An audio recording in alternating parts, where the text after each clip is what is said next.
مٹکی، ہم سب کی طرف سے سب کو سلام پہنچے۔ یہ آج ہی کے دن تھے اور تقریباً ایسا ہی موسم تھا اور ایسے ہی ماہ و سال تھے، لیکن اس وقت سے بہت پہلے کا تھا جب ہم اس آرزو کو لے کر چل رہے تھے کہ ایک ایسا ملک بنے گا، ایک ایسا سنہرا دیس جس کے اندر لوگوں کو آسانیاں ملیں گی اور وہ ذہنی طور پر، روحانی طور پر، نفسیاتی طور پر آسانیوں کے اندر زندگی بسر کر سکیں گے۔ کیونکہ ہم اس دعوے کو لے کر چلنے والے تھے کہ یہ ایک ایسا ملک ہے جو مثالی ہوگا اور ہم دوسرے ملکوں کو یہ بتا سکیں گے کہ دیکھو حکمرانی جہاں بانی جس طرح سے کی جاتی ہے وہ یہ ہے، جس طرح سے آپ لوگ اپنے اپنے ملکوں میں کرتے ہیں نا، وہ کوئی زندگی گزارنے کا یا زندگی بسر کرنے کا کوئی ایسا کمال یا فن نہیں ہے جس کا آپ دعویٰ کرتے ہیں۔ یہ ایک ایسا دور تھا، ایسا عہد تھا جب ہم اپنے اپنے انداز میں اور اپنی ہی سرشت میں، ہماری سوچ میں، ہماری سائیکی میں، ہمارے دل میں ایک عجیب بات تھی۔ جیسا کہ میں نے پہلے عرض کیا کہ ہم دیے میں سے دینے کے عمل پر اور دیے میں سے دینے کے فن پر عمل پیرا تھے، اور ہم یہ جانتے تھے اور ہمیں اس بات کا بہت پکا شعور تھا کہ زراعتی ملک ہونے کی وجہ سے، بزرعی علاقہ ہونے کی وجہ سے جب تک ہاتھ سے اور پلے سے کچھ دیا نہیں جائے اس وقت تک کسی بھی قسم کی فلاح اور ترقی نہیں ہو سکے گی۔ کسان اپنے گھر کے اندر اپنی جو ان کی اناج کی بوریاں ہیں، گندم کی بوریاں جو ہیں، تناوے کاٹ کر اس میں سے دانے نکال کر جھولی بھر کر کھلے میدان میں جاتا ہے اور اچھے بھلے دانے، اچھا بھلا اناج جس سے اس کی گھرانے کی زندگی سامان بڑی آسانی سے مہیا کیا جا سکتا ہے، لے جا کر پورے کے پورا بیج یا وہ چھنا جو اسے کہتے ہیں بیج جو ہوتا ہے وہ زمین پر پھینک کر پھیلا دیتا ہے، اس امید پر اور اس سوچ پر کہ اس کے اندر سے ایسے ہی بے شمار دانے یعنی کہ 700 اور پھر 7,000 ہو کر نکلیں گے۔ یہ پہلے دینا ہوتا ہے اور اس کے بعد لینا ہوتا ہے۔ یہ تصور ہمارے ساتھ تھا کہ دیں گے تو ہم دے چکنے کے بعد کیاریوں یا درازوں میں سے چھوٹے چھوٹے پودے جھانک کر دیکھتے تھے کہ گھر والے کھیت میں سے آئے ہوئے ہیں یا نہیں، یہاں ہم اکیلے ہی نشوونما پا رہے ہیں۔ تو کبھی کبھی بونے والے وہاں موجود ہوتے تھے اور کبھی نہیں ہوتے تھے، لیکن وہ پودے نشوونما پاتے چلے جاتے تھے اور جب وہ بڑے ہوتے تھے تو وہ اس سے فائدہ اٹھاتے تھے۔ تو دوستو، ہمارے پاس کچھ نہیں تھا، ہم اپنی دولت، شہرت، عزت، شفقت، محبت، مروت سب کچھ لے کر اپنی وطن کی بنیادوں میں ڈال دینا چاہتے تھے، لیکن ہمارے پاس سوائے ہمارے بدنوں کے، ہمارے وجود کے، ہمارے اس خون کے سوا کچھ نہیں تھا۔ ہم نے اپنے وجود کو، اپنے جسم کو اور اس خون کو وطن کی بنیادوں میں پیش کر دیا، جو الحمدللہ اس نے بڑی خندہ پیشانی سے قبول کیا، اور یہ اس ملک کی بنیاد پڑی۔ یہ تصور آہستہ آہستہ بڑھنے لگا اور آہستہ آہستہ ساتھ ساتھ یہ تصور دھندلانے بھی لگا کہ دینا اتنا ضروری نہیں ہے، اور ان کھیتوں میں، ان مرغزاروں میں اور ان باغوں میں ایسے بھی لوگ آئے جنہوں نے کاشت میں کوئی مدد نہیں کی لیکن فائدہ اٹھانے کے لیے بڑی کوششیں کی، کچھ ضرورت سے زیادہ ہی پل پڑے۔ تو یہ ہمارے ذہنوں سے نکلتا گیا کہ ہمیں دینا بھی ہے، کیونکہ دیے بغیر آگے کام نہیں چل سکتا، اور جو ہی دینے سے ہاتھ روکیں گے تو کہیں نہ کہیں اس کا اثر ضرور پڑے گا اور ویرانی اور بربادی کے سامان ضرور شروع ہو جائیں گے۔ چند دنوں کی بات ہے، ہمارے ملک میں ایک پروگرام دیکھ رہا تھا اور میں پوری توجہ اس پہ دے نہیں پا رہا تھا، لیکن میرے کان جو ہیں چونکہ تیز ہیں، اشفاق صاحب کہہ رہے ہیں کہ میری نگاہ کمزور تھی لیکن کان تیز تھے، تو یہ کہہ رہے ہیں جو بات تھی میں نے ساری کی ساری سن لی۔ کوئی ڈاکٹر تھے، ڈاکٹر شاہ کمپیئر تھے شاید، یا شاید اتنے عمر رسیدہ نہیں تھے، وہ اتنے اولڈ نہیں تھے، لیکن چھوٹی سی عمر میں انہوں نے بہت سارے آپریشن کیے تھے، ہزاروں آپریشن کیے تھے کہ گنیز بک میں ان کا نام آ گیا تھا، یا نہیں آنے والا تھا۔ میری توجہ ادھر سے تھوڑی ہٹی ہوئی تھی۔ بڑے اچھے سے، اسمارٹ سے، پیارے سے، اچھی گفتگو کرنے والے ایک ڈاکٹر تھے۔ وہ یہ بتا رہے تھے کہ میں نے کتنی تیزی سے اور کتنے سارے آپریشنز کیے ہیں، اور میں یہ سب اتنی تیزی سے کیوں کر رہا تھا۔ انہوں نے کہا کہ میں مال بھی بنانا چاہتا تھا۔ وہ یہ بھی کہتے ہیں کہ میری انگلیوں میں کچھ ایک قسم کی لگن آباد تھی، ایک کریٹیوٹی تھی، ایک تخلیق تھی میری انگلیوں میں کہ میں جلدی سے جلدی کام کروں اور زیادہ سے زیادہ کام کرنے کا خواہش مند تھا۔ تو کمپیئر نے پوچھا آپ یہ بتائیں کیا آپ کی زندگی کا کوئی بہت مشکل آپریشن تھا؟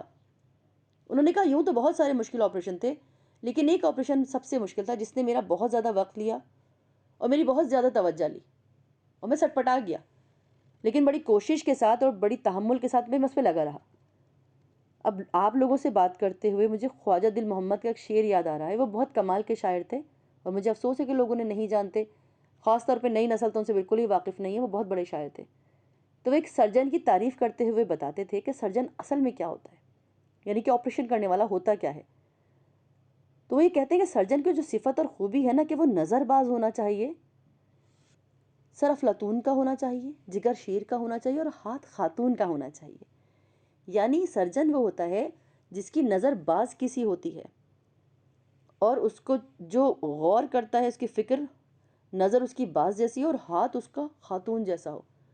تو جن سرجن کی میں بات کر رہا ہوں وہ بالکل اسی انداز کے سے ڈاکٹر ہوتے۔ کہنے لگے میں اپنی سرجری ہاسپٹل میں کر رہا تھا کہ وہاں پر ایک اپاہج آدمی آیا، کوئی ایک آدھا گھنٹہ قبل اسے چارپائی پہ ڈال کے لے کے آئے تھے۔ نوجوان آدمی تھا، دونوں ٹانگیں ایک تیز دھار آلے سے کٹ گئی تھی، اس کے ساتھیوں نے اس کی رانیں بڑی مضبوطی کے ساتھ وہ رومال سے باندھی تھیں یا رسیاں سے باندھی تھیں تاکہ جریان خون نہ ہو، جریان خون مطلب خون بہہ نہ جائے سارا۔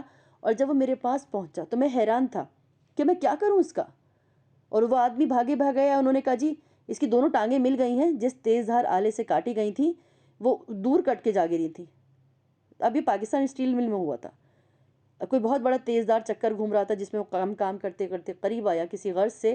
مزدور تھا بڑا ذہین، بڑا قابل اور سمجھدار، بہرحال اس کی لپیٹ میں آ گیا۔ لپیٹ میں آتے اس کی دونوں ٹانگیں کٹ گئیں اور بہت دور جا کے گریں۔ اس کے ساتھیوں نے تلاش بھی کر لی، ڈاکٹر کے پاس لے کے بھی آ گیا۔ اب میرے لیے بڑا امتحان کا وقت تھا، میں اور میرے ساتھی، میرے اسسٹنٹ میرے ساتھ لگے تھے، ہم 18 گھنٹے اس پہ کام کرتے رہے۔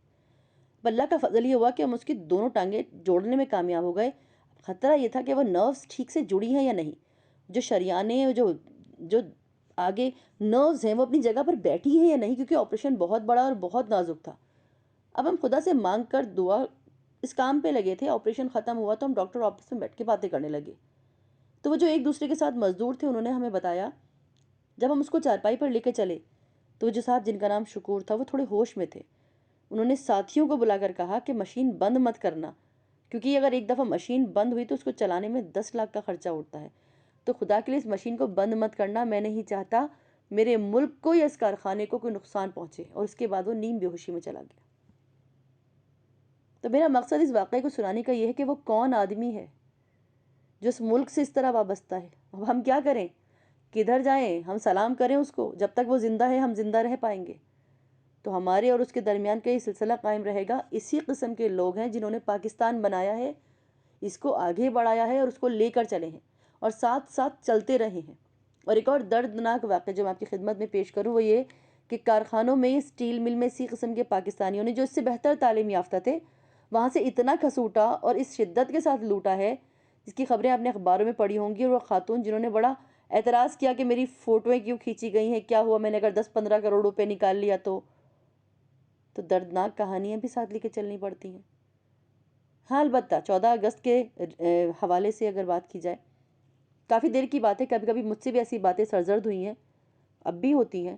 وہ یہ کہ میری بڑی آرزو ہے کہ کوئی 14 اگست ایسا منایا جائے جس میں ان شیر بہادروں کو، ان کریٹو پرسنز کو جنہوں نے بنیاد ڈالی ہے، تعمیر کیا ہے اس ملک کو، آگے بٹھایا جائے۔ یہ میری ایک بڑی آرزو تھی، جب بھی تھی اب بھی ہے۔ یہ آرزو، یہ تمنا اور یہ خواہش لے کر میں اس وقت کے پریزیڈنٹ کے پاس گیا۔ مجھے بڑا فخر اور خوشی ہوئی کہ انہوں نے مجھے شرف ملاقات بخشا، بڑی مہربانی فرمائی۔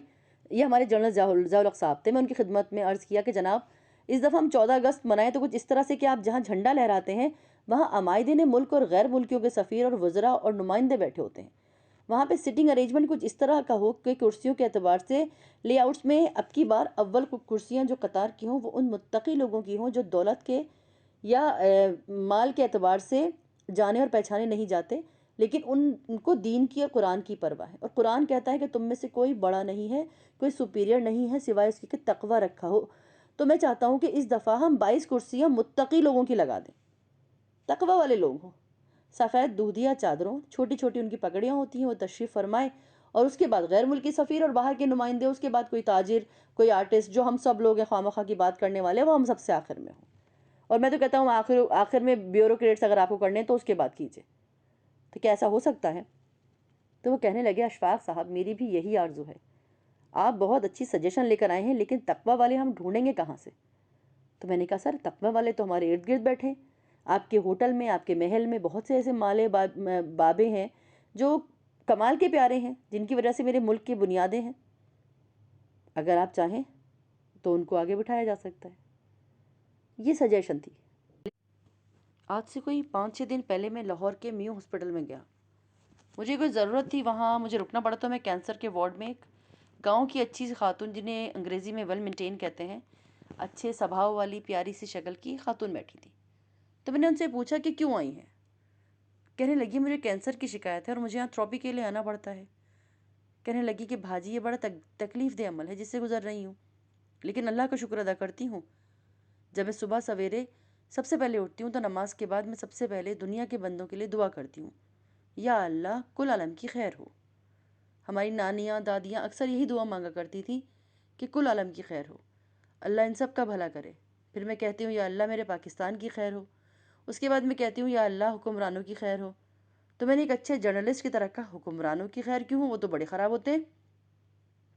کہنے لگی بھائی جی اگر حکمران ہوں گے جیسے بھی ہوں گے تیسے ہوں گے تبھی تو گاڑی آگے چلے گی نا. تو اللہ ان کی بھی خیر کرے، اور جہاں جہاں ان کی کمیاں ہیں ان کو بھی اللہ پورا کرے. میں ان کے لیے ضرور دعا مانگتی ہوں. تو ایسے ایسے بندے بھی موجود ہیں. ہاں اگر وہاں کرسیاں رکھی جائیں تو میں ان بیوی کو بھی ضرور تشریف لانے کے لیے کہتا. تو یہ آرزو تھی کہ یہ جو کرسیاں ہوتی ہیں تقوی کی، تو اللہ ہی نے تعریف کی ہے اور اللہ ہی نے اس کو پسند فرمایا ہے. تو جنرل ضیاء صاحب نے کہا کہ آپ نے بالکل ٹھیک کہا، ان لوگوں کو آگے لانا چاہیے. لیکن اشفاق صاحب یہ ٹریڈیشن نہیں ہے، یہ رسم ہی نہیں ہے، ہم کیا کریں اور کیسے کریں؟ آپ مل کر ہمارے ساتھ کام کریں گے؟ تو میں نے کہا جی میں ہر طرح سے حاضر ہوں. تو ہم نے یعنی میں نے اور مرحوم صاحب نے اپنے طور پہ زور لگایا، سوال پیش کیا. لیکن یہ جو بڑے لوگ ہوتے ہیں نا، انہوں نے کہا سر آپ کیا فضول سی باتیں کرتے ہیں، تو طے شدہ پلان ہے، سب چارٹ بن چکے ہیں، جو آپ کے ارد گرد لوگ موجود ہیں جن سے آپ استفادہ حاصل کر لیں ہیں. لیکن آپ کو علم نہیں ہے. آپ سمجھتے ہیں کہ یہ لوگ اپنی ذات سے، اپنے علم سے، اپنی تعلیم سے، اپنی خوبصورتی اور پاور سے اس ملک کو فائدہ پہنچا رہے ہیں. نہیں، وہ لوگ جو خاموش رہ کر کام کر رہے ہیں، وہ لوگ جو آپ کے قریب سے گزر جاتے ہیں، اور وہ لوگ جو دعائیں دیتے ہیں اور دعائیں سمیٹتے ہوئے آپ کے ارد گرد چکر لگاتے رہتے ہیں، اور وہ لوگ جو تقویٰ والے ہیں، جن متقی لوگوں سے ہم واقف بھی نہیں ہیں اور جن سے ہم واقفیت حاصل کرنا بھی نہیں چاہتے. تو میں آخر میں عرض کروں گا کہ جب تک گھر سے دانہ دانہ لا کر بکھیرا نہیں جائے گا واپس نہیں ملے گا. پیارے لوگوں، ہم سندھ کے مشہور ڈیزرٹ تھر پارکر میں تھے اور کافی دور نکل گئے تھے. صحرا میں تو آپ جانتے ہیں جب وہاں کوئی آدمی پھنس جائے تو بہت پیاس لگتی ہے. وہاں پر ایک جگہ ہے جس کے بعد انڈیا کی حد سرحد شروع ہوتی ہے، اس کے سامنے کچھ رن ہے، دلدلی قسم کی جگہ ہے. تو ہم رستہ بھول گئے، میں اور ممتاز مفتی صاحب. ہم کافی عمر کے تھے مگر جو ہمارا گروپ تھا وہ ینگرز کا تھا. اب پیاس بڑی شدت کی لگی تھی اور خطرہ بھی پیدا ہو گیا کہ شاید ڈیزرٹ کے اس کارنر میں کوئی پانی بھی نہ ملے جو کہ پینے کے قابل ہو. دلدلی علاقہ ہے، چل تو ہم رہے تھے اور مشکل بھی ہمارے ساتھ ہی چل رہی تھی. علاقہ ایسا تھا کہ نہایت نامانوس.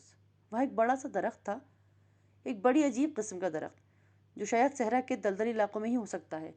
اس علاقے کی سرحد کے قریب سرخ رنگ کے پہاڑ تھے، اور وہ پہاڑ جن سے ہماری بادشاہی مسجد بنی ہوئی ہے. عجیب جگہ تھی، ہم خوفزدہ بھی تھے. تو جب ہم نیچے پہنچے تو آپ سن کر حیران ہوں گے کہ وہاں ایک ہینڈ پمپ لگا ہوا تھا. میں نے کہا یہ تو پانی ہے ممتاز. تو اللہ نے لگایا ایسا لگتا ہے. تو اس نے کہا کہیں یہ پانی زہریلا نہ ہو. خیر وہیں ایک پرانے وضع کی مٹکی رکھی ہوئی تھی اور اس پہ بہت ساری کائی جمی تھی. اس کے گلے میں دھاگا ڈال کر ایک کارڈ لٹک رہا تھا جس پہ سندھی اور اردو میں ایک عبارت تحریر تھی کہ خبردار اس مٹکی کا پانی نہ پینا، سب سے پہلے اس مٹکی کو اٹھا کر اس کے پانی کو نلکے میں ڈالیں، جب وہ پورا بھر جائے گا تو آپ ہینڈ پمپ چلائیں، جب ہینڈ پمپ چلے گا تو جو پانی ہینڈ پمپ سے نکلے وہ پی لیجئے. چنانچہ ہم نے مٹکی اٹھائی، پانی ڈالا، ہینڈ پمپ چلایا اور پانی فٹافٹ چلنے لگا.